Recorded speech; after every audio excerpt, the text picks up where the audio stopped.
Vamsi TV. టాలీవుడ్లో తెలుగు అమ్మాయిలు success సాధించడం చాలా అరుదు. కానీ ప్రియాంక జవాల్కర్ తొలి సినిమా టాక్సీవాలాతోనే హిట్ కొట్టేసింది. లక్కీ హీరోయిన్ అనిపించుకుంది. చూడ్డానికి నార్త్ అమ్మాయిలా ఉండటం కూడా ప్రియాంకకు కలిసొచ్చిందని చెప్పాలి. రెండో సినిమా ఎస్ఆర్ కళ్యాణ మండపంతో ద్వితీయ విజ్ఞాన్ని కూడా దాటేసింది. హిట్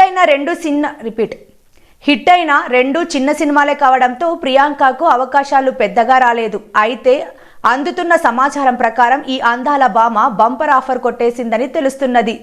టిల్లు స్క్వేర్లో క్షణకాలం మెరిసిన ప్రియాంక టిల్లు క్యూబ్లో రాధిక 3.0గా కనిపించనుందని ఇన్సైడ్ టాక్. డీజే టిల్లులో రాధికగా నేహా శెట్టి నటించింది. ప్రస్తుతం అందరూ ఆమె పేరును మర్చిపోయి రాధిక అనే పిలుస్తున్నారు. టిల్లు స్కేర్లో కథానాయికగా లిల్లీగా అనుపమ పరమేశ్వరన్ నటించిన ఆమెను అందరూ రాధిక 2.0 అనే పిలుస్తున్నారు.